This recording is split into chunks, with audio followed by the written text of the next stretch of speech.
जय श्री राम, जय बागेश्वर धाम। बच्चों, आज हम अगले 15 पेज रामचरितमानस के पढ़ेंगे। कल हमने पढ़ा था कि सीता जी को रावण लेके चला गया और जटायु के पंख उसने काट दिए।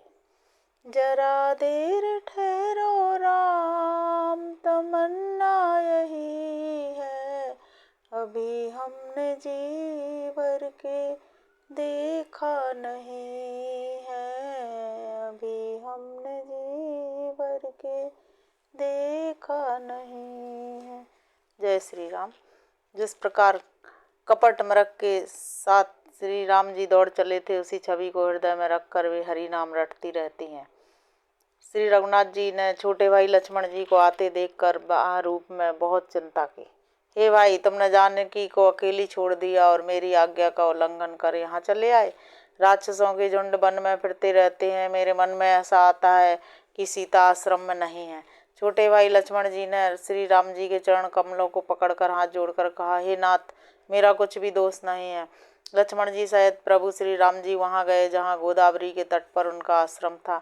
आश्रम को जानकी जी से रहित देखकर श्री राम जी साधारण मनुष्य की भांति व्याकुल और दीन हो गए। हा गुणों की खान जानकी, हा रूप शील व्रत और नियमों में पवित्र सीते, लक्ष्मण जी ने बहुत प्रकार से समझाया। तब श्री राम जी लताओं और वृक्षों की पंक्तियों से पूछते हुए चले, हे पक्षियों, हे पशुओं, हे भौरों की पंक्तियों, तुमने कहीं मृगनयनी सीता को देखा है? खंजन, तोता, कबूतर, हिरन, मछली, भौरों का समूह, प्रवीण कोयल, कुंदकली, अनार, बिजली, कमल, शरद का चंद्रमा और नागनी, वरुण का पास, कामदेव का धनुष, हंस, गज और सिंह, ये सब आज अपनी प्रशंसा सुन रहे हैं। बेल, सुवर्ण और केला हर्षित हो रहे हैं। इनके मन में जरा भी शंका और संकोच नहीं है। हे जानकी, सुनो, तुम्हारे बिना ये सब आज ऐसे हर्षित हैं मानो राज पा गए हों। तुमसे यह अनक कैसे सही जाती है? हे प्रिय, तुम शीघ्र ही प्रकट क्यों नहीं होती? इस प्रकार स्वामी श्री राम जी सीता जी को खोजते हुए विलाप करते हैं मानो कोई महाविरही और अत्यंत कामी पुरुष हो। पूर्ण काम, आनंद की राशि, अजन्मा और अविनाशी श्री राम जी मनुष्यों के से चरित्र कर रहे हैं। आगे उन्होंने गृहपति जटायु को पड़ा देखा। वह श्री राम जी के चरणों का स्मरण कर रहा था जिनमें रेखाएं हैं। कृपा सागर श्री रघुवीर ने अपने कर कमल से उसके सिर का स्पर्श किया। शोभाधाम श्री राम जी का मुख देखकर उसकी सब पीड़ा जाती रही। तब धीरज धरकर गीध ने यह वचन कहा, हे भव के भय का नाश करने वाले श्री राम जी, सुनिए। हे नाथ, रावण ने मेरी यह दशा की है। उसी दुष्ट ने जानकी जी को हर लिया है। हे गोसाई, वह उन्हें लेकर दक्षिण दिशा को गया है। सीता जी कुररी की तरह अत्यंत विलाप कर रही थीं। हे प्रभु, मैंने आपके दर्शनों के लिए ही प्राण रोक रखे थे। हे कृपा निधान, अब वे चलना ही चाहते हैं। श्री रामचंद्र जी ने कहा, हे तात, शरीर को बनाए रखिए। तब उसने मुस्कुराते हुए मुँह से यह बात कही, मरते समय जिनका नाम मुख में आ जाने से अधम भी मुक्त हो जाता है, ऐसा वेद गाते हैं, वही मेरे नेत्रों के विषय होकर सामने खड़े हैं। हे नाथ, अब मैं किस कमी के लिए देह को रखूं? नेत्रों में जल भरकर श्री रघुनाथ जी कहने लगे, हे तात, आपने अपने श्रेष्ठ कर्मों से गति पाई है। जिनके मन में दूसरे का हित बसता है, उनके लिए जगत में कुछ भी दुर्लभ नहीं है। हे तात, तुम शरीर छोड़कर आप मेरे परम धाम में जाइए। मैं आपको क्या दूं? आप तो पूर्ण काम है। हे तात, सीताहरण की बात आप जाकर पिताजी से ना कहिएगा। यदि मैं राम हूँ तो दसमुख रावण कुटुंब सहित वहाँ आकर स्वयं ही कहेगा। जटायु ने गीध की देह त्याग कर हरि का रूप धारण किया और बहुत से अनुपम आभूषण और पीताम्बर पहन लिए।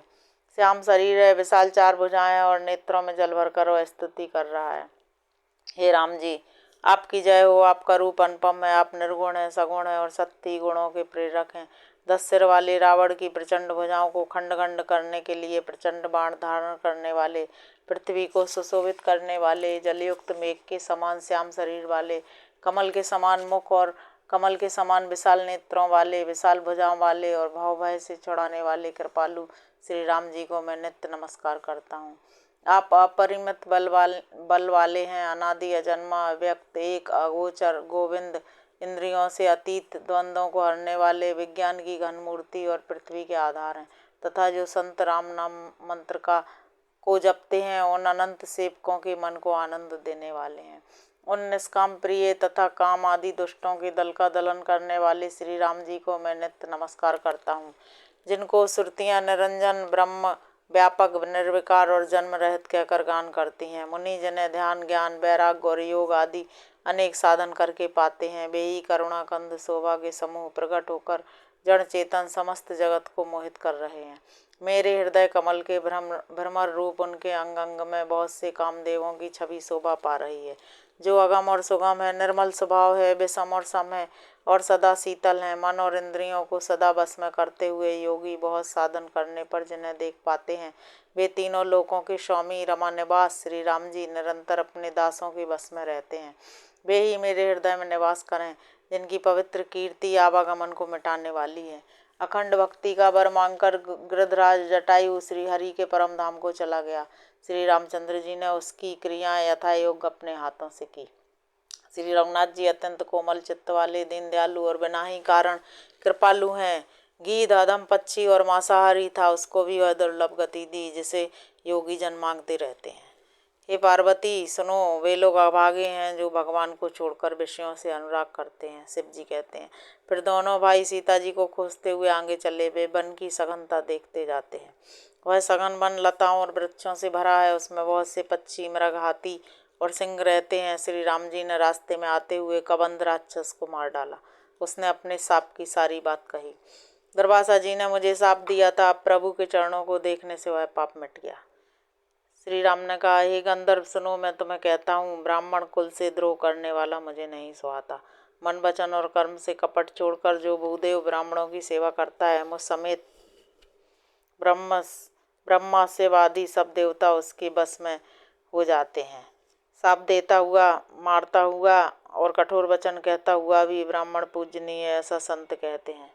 शील और गुण से हीन भी ब्राह्मण पूजनीय है और गुण गणों से युक्त और ज्ञान में निपुण भी शूद्र पूजनीय नहीं है। श्री राम जी ने अपना धर्म कहकर उसे समझाया। अपने चरणों में प्रेम देखकर वह उनके मन को भाया। तदंतर श्री रघुनाथ जी के चरण कमलों में सिर नवाकर वह अपनी गति पाकर आकाश में चला गया। उधर श्री राम जी उसे गति देकर सबरी जी के आश्रम में पधारे। सबरी जी ने श्री रामचंद्र जी को घर में आए देखा, तब मुनि मतंग जी के वचनों को याद करके उनका मन प्रसन्न हो गया। कमल सदृश नेत्र और विशाल भुजाओं वाले, सिर पर जटाओं का मुकुट और हृदय पर वनमाला धारण किए हुए सुंदर सांवले और गोरे दोनों भाइयों के चरणों में सबरी जी लिपट पड़ी। वे प्रेम में मग्न हो गई, मुख से वचन नहीं निकलता, बार बार चरण कमलों में सिर नवा रही हैं। फिर उन्होंने जल लेकर आदर पूर्वक दोनों भाइयों के चरण धोए और फिर उन्हें सुंदर आसनों पर बिठाया। उन्होंने अत्यंत रसीले और स्वादिष्ट कंद, मूल और फल लाकर श्री राम जी को दिए। प्रभु ने बार बार प्रशंसा करके उन्हें प्रेम सहित खाया। फिर वे हाथ जोड़कर आगे खड़ी हो गईं। प्रभु को देखकर उनका प्रेम अत्यंत बढ़ गया। मैं किस प्रकार आपकी स्तुति करूं? मैं नीच जाति की और अत्यंत मूढ़ बुद्धि हूँ, जो अधम से भी अधम है। स्त्रियां उनमें भी अत्यंत अधम है और उनमें भी हे पापनाशन में मंद बुद्धि हूँ। श्री रघुनाथ जी ने कहा, हे भामिनी मेरी बात सुन, मैं तो केवल एक भक्ति ही का संबंध मानता हूँ।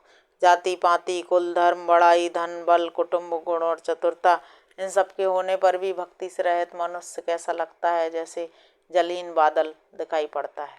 मैं तुझसे अब अपनी नवधा भक्ति कहता हूँ, तू सावधान होकर सुन और मन में धारण कर। पहली भक्ति है संतों का सत्संग, दूसरी भक्ति है मेरे कथा प्रसंग में प्रेम, तीसरी भक्ति है अभिमान रहित होकर गुरु के चरण कमलों की सेवा, और चौथी भक्ति यह है कि कपट छोड़कर मेरे गुण समूहों का गान करे, मेरे मंत्र का जाप और मुझ में दृढ़ विश्वास। यह पांचवी भक्ति है जो वेदों में प्रसिद्ध है। छठी भक्ति है इंद्रियों का निग्रह, शील, बहुत कार्यों से वैराग्य और निरंतर संत पुरुषों के धर्म में लगे रहना। सातवीं भक्ति है जगत भर को संभाव से मुझ में उत्प्रोत देखना और संतों को मुझसे भी अधिक करके मानना। आठवीं भक्ति है जो कुछ मिल जाए उसी में संतोष करना और स्वप्न में भी पराये दोषों को न देखना। नवीं भक्ति है सरलता और सबके साथ कपट रहित बर्ताव करना, हृदय में मेरा भरोसा रखना और किसी भी अवस्था में हर्ष और दैन्य का ना होना। इन नवों में से जिनके एक भी होती है, वह स्त्री पुरुष जड़ चेतन कोई भी हो, हे भामिनी मुझे वही अत्यंत प्रिय है। फिर तुझ में तो सभी प्रकार की भक्ति दृढ़ है, अतएव जो गति योगियों को भी दुर्लभ है, वही आज तेरे लिए सुलभ हो गई है। मेरे दर्शन का परम अनुपम फल यह है कि जीव अपने सहज स्वरूप को प्राप्त हो जाता है। हे भामिनी, अब यदि तू गजगामिनी जानकी जी की कुछ खबर जानती हो तो बता। सबरी ने कहा, हे रघुनाथ जी, आप पंपा नामक सरोवर को जाइए, वहाँ आपकी सुग्रीव से मित्रता होगी। हे देव, हे रघुवीर, वह सब हाल बतावेगा। हे धीर बुद्धि, आप सब जानते हुए भी मुझसे पूछते हैं। बार बार प्रभु के चरणों में सिर नवाकर प्रेम सहित उसने सब कथा सुनाई। सब कथा कहकर भगवान के मुख के दर्शन कर उनके चरण कमलों को धारण कर लिया और योगा अग्नि से देह को त्याग कर वह उस दुर्लभ हरि पद में लीन हो गई, जहाँ से लौटना नहीं होता। तुलसीदास जी कहते हैं कि अनेकों प्रकार के कर्म, अधर्म और बहुत से मत, ये सब शोकप्रद हैं। हे मनुष्यों, इनका त्याग कर दो और विश्वास करके श्री राम जी के चरणों में प्रेम करो। जो नीच जाति की और पापों की जन्मभूमि थी, ऐसी स्त्री को भी जिन्होंने मुक्त कर दिया। अरे महादुर्बुद्धि मन, तू ऐसे प्रभु को भूलकर सुख चाहता है। श्री रामचंद्र जी ने उस वन को भी छोड़ दिया और वे आगे चले। दोनों भाई अतुलनीय, बलवान और मनुष्यों में सिंह के समान है। प्रभु बिरही की तरह विषाद करते हुए अनेकों कथाएं और संवाद कहते हैं। हे लक्ष्मण, जरा वन की शोभा तो देखो, इसे देखकर किसका मन क्षुब्ध नहीं होगा। पक्षी और पशुओं के समूह सभी स्त्री सहित हैं, मानो वे मेरी निंदा कर रहे हैं। हमें देखकर हिरणों के झुंड भागने लगते हैं। तब हिरनियाँ उनसे कहती हैं, तुमको भय नहीं है, तुम तो साधारण हिरणों से पैदा हुए हो, अतः तुम आनंद करो, ये तो सोने का हिरण खोजने आए हैं। हाथी हथनियों को साथ लगा लेते हैं, वे मानो मुझे शिक्षा देते हैं। भली भांति चिंतन किए हुए शास्त्र को भी बार बार देखते रहना चाहिए। अच्छी तरह सेवा किए हुए भी राजा को बस में नहीं समझना चाहिए। और स्त्री को चाहे हृदय में ही क्यों न रखा जाए, परंतु युक्ति, स्त्री, शास्त्र और राजा किसी के बस में नहीं रहते।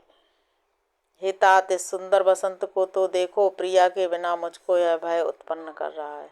मुझे विरह से व्याकुल, बलहीन और बिल्कुल अकेला जानकर कामदेव ने वन, भौरों और पक्षियों को साथ लेकर मुझ पर धावा बोल दिया।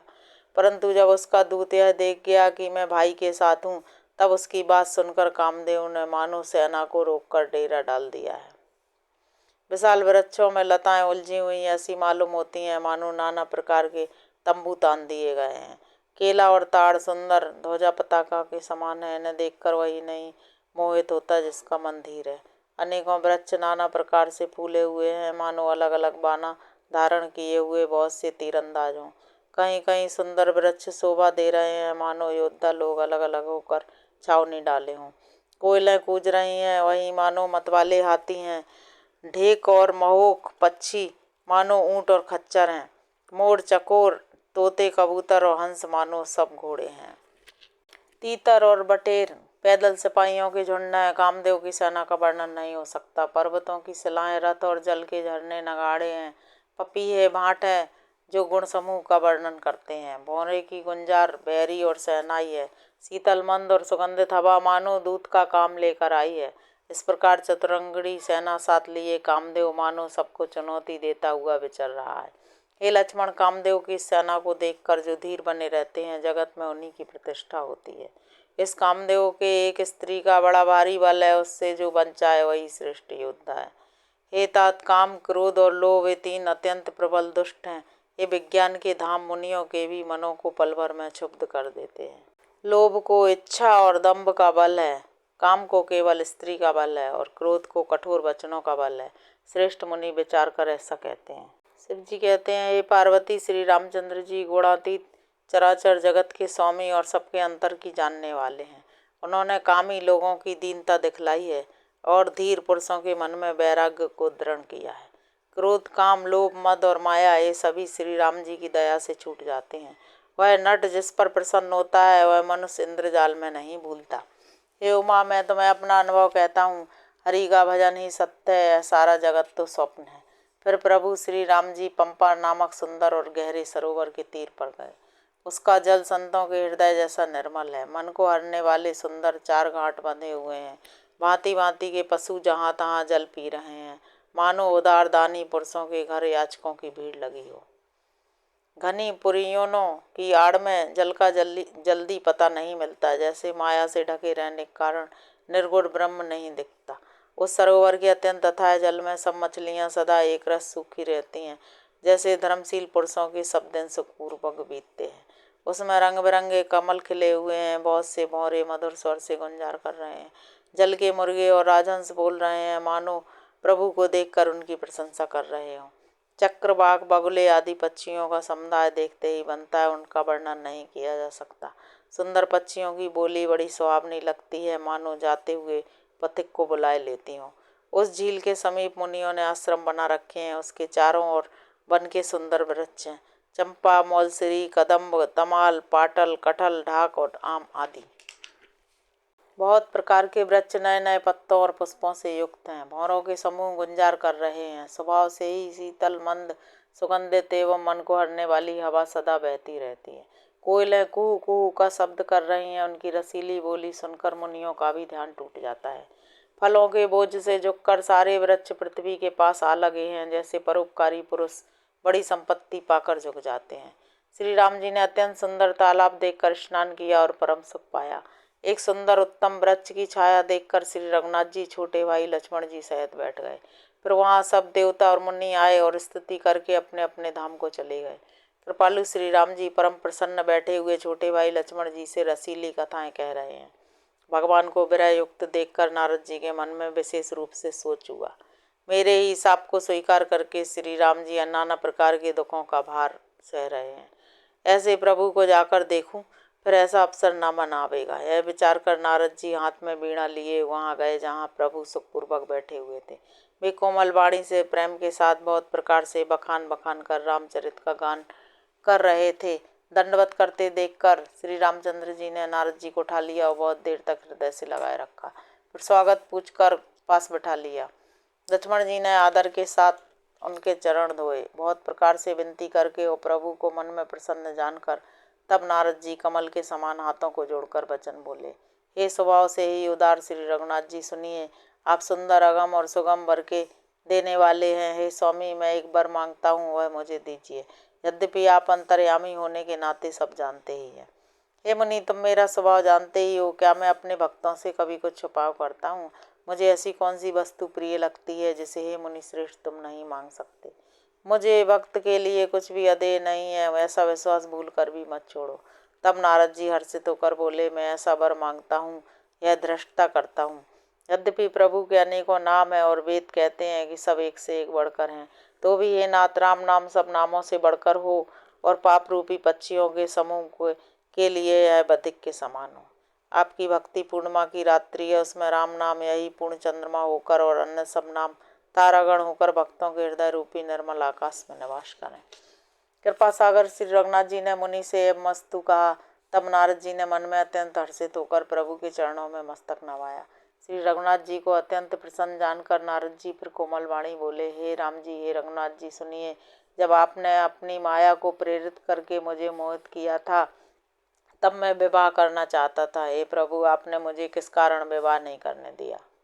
प्रभु बोले, हे मुनि सुनो, मैं तुम्हें हर्ष के साथ कहता हूँ कि जो समस्त आशा भरोसा छोड़कर केवल मुझको ही भजते हैं, मैं सदा उनकी वैसे ही रखवाली करता हूँ जैसे माता बालक की रक्षा करती है। छोटा बच्चा जब दौड़कर आग और सांप को पकड़ने जाता है तो वहाँ माता उसे अलग करके बचा लेती है। सियाना हो जाने पर उस पुत्र पर माता प्रेम तो करती है, परंतु पिछली बात नहीं रहती। ज्ञानी मेरे प्राण पुत्र के समान है और अपने बल का मान न करने वाला सेवक मेरे शिशु पुत्र के समान है। मेरे सेवक को केवल मेरा ही बल रहता है और उसे अपना बल होता है, पर काम क्रोध रूपी शत्रु तो दोनों के लिए हैं। ऐसा विचार कर पंडित जन मुझको ही भजते हैं। वे ज्ञान प्राप्त होने पर भी भक्ति को नहीं छोड़ते। काम, क्रोध, लोभ और मद आदि मोह की प्रबल सेना है। इनमें माया रूपणी स्त्री तो अत्यंत दारुण दुख देने वाली है। हे मुनि सुनो, पुराण, वेद और संत कहते हैं कि मोह रूपी वन के लिए स्त्री वसंत ऋतु के समान है। जब तप नियम रूपी संपूर्ण जल के स्थानों को स्त्री ग्रीष्म रूप होकर सर्वथा सोख लेती है। काम, क्रोध, मद और मत्सर आदि मेढक हैं, इनको वर्षा ऋतु होकर हर्ष प्रदान करने वाली एकमात्र यही है। बुरी वासनाएं कुमुदों के समूह है, उनको सदैव सुख देने वाली यह शरद ऋतु है। समस्त धर्म कमलों की झुंड है, यह नीच सुख देने वाली स्त्री हिम ऋतु होकर उन्हें जला डालती है। फिर ममता रूपी जवास का समूह स्त्री रूपी शिशिर ऋतु को पाकर हरा भरा हो जाता है। पाप रूपी उल्लुओं के समूह के लिए यह स्त्री सुख देने वाली घोर अंधकारमयी रात्रि है। बुद्धि, बल, शील और सत्य सब मछलियां हैं और उनके लिए स्त्री बंसी के समान है। चतुर पुरुष ऐसा कहते हैं। युक्ति स्त्री अवगुणों की मूल पीड़ा देने वाली और सब दुखों की खान है, इसलिए हे मुनि मैंने जी मैं ऐसा जानकर तुमको विवाह करने से रोका था। श्री रघुनाथ जी के सुंदर वचन सुनकर मुनि का शरीर पुलकित हो गया और नेत्र भर आए। कहो तो किस प्रभु की ऐसी रीति है जिसका सेवक पर इतना ममत्व और प्रेम हो। जो मनुष्य भ्रम को त्याग कर ऐसे प्रभु को नहीं भजते वे ज्ञान के कंगाल दुर्बुद्धि और अभागे हैं। फिर नारद मुनि आदर से बोले, हे विज्ञान विशारद श्री राम जी सुनिए। हे रघुवीर, हे भय का नाश करने वाले मेरे नाथ, अब कृपा कर संतों के लक्षण कहिए। हे मुनि सुनो, मैं संतों के गुणों को कहता हूँ जिनके कारण मैं उनके बस में रहता हूँ। वे संत 6 विकारों को जीते हुए, पाप रहित, कामना रहित, निश्चल, अकिंचन, बाहर भीतर से पवित्र, सुख के धाम, असीम ज्ञानवान, इच्छा रहित, मिताहारी, सत्यनिष्ठ, कवि, विद्वान, योगी, सावधान, दूसरों को मान देने वाले, अभिमान रहित, धैर्यवान, धर्म के ज्ञान और आचरण में अत्यंत निपुण, गुणों के घर, संसार के दुखों से रहित और संदेहों से सर्वथा छूटे हुए होते हैं। मेरे चरण कमलों को छोड़कर उनको न देह की ही प्रिय होती है न घर ही। कानों से अपने गुण सुनने में सक जाते हैं, दूसरों के गुण सुनने से विशेष हर्षित होते हैं। सम और शीतल है, न्याय का कभी त्याग नहीं करते, सरल स्वभाव होते हैं और सभी से प्रेम रखते हैं। वे जब तप व्रतम संयम नियम में रत रहते हैं और गुरु गोविंद तथा ब्राह्मणों के चरणों में प्रेम रखते हैं। उनमें श्रद्धा, क्षमा, मैत्री, दया, मुदिता और मेरे चरणों में निष्कपट प्रेम होता है तथा वैराग्य, विवेक, विनय, विज्ञान और वेद पुराण का यथार्थ ज्ञान रहता है। वे दंभ, अभिमान और मद कभी नहीं करते और भूलकर भी कुमार्ग पर पैर नहीं रखते। सदा मेरी लीलाओं को गाते सुनते हैं और बिना ही कारण दूसरों के हित में लगे रहने वाले होते हैं। हे मुनि सुनो, संतों के जितने गुण हैं उनको सरस्वती और वेद भी नहीं कह सकते, शेष और शारदा भी नहीं कह सकते। यह सुनते ही नारद जी ने श्री राम जी के चरण कमल पकड़ लिए। दीनबंधु कृपालु प्रभु ने इस प्रकार अपने श्रीमुख से अपने भक्तों के गुण कहे। भगवान के चरणों में बार बार सिर नवाकर नारद जी ब्रह्मलोक को चले गए। तुलसीदास जी कहते हैं, वे पुरुष धन्य हैं जो सब आशा छोड़कर केवल श्री हरि के रंग में रंग गए हैं। जो लोग रावण के शत्रु श्री राम जी का पवित्र यश गावेंगे और सुनेंगे, वे वैराग्य, जप और योग के बिना ही श्री राम जी की दृढ़ भक्ति को पावेंगे। युक्ति स्त्रियों का शरीर दीपक की लौ के समान है। हेमंतु उसका पतंगा ना बन, काम और मत को छोड़कर श्री रामचंद्र जी का भजन कर और सदा सत्संग कर। जय श्री राम बच्चों, आज हमने सबरी के बारे में पढ़ा। सबरी से राम जी मिले और नारद जी भी राम जी से मिले, जिन्होंने नारद जी ने शाप दिया था राम जी को कि तुम भी स्त्री की याद में फूट फूट कर रहोगे। फिर नारद जी और राम जी का संवाद हुआ। कल हम फिर 15 पेज पढ़ेंगे। जय श्री राम, जय बागेश्वर धाम, जय गुरु।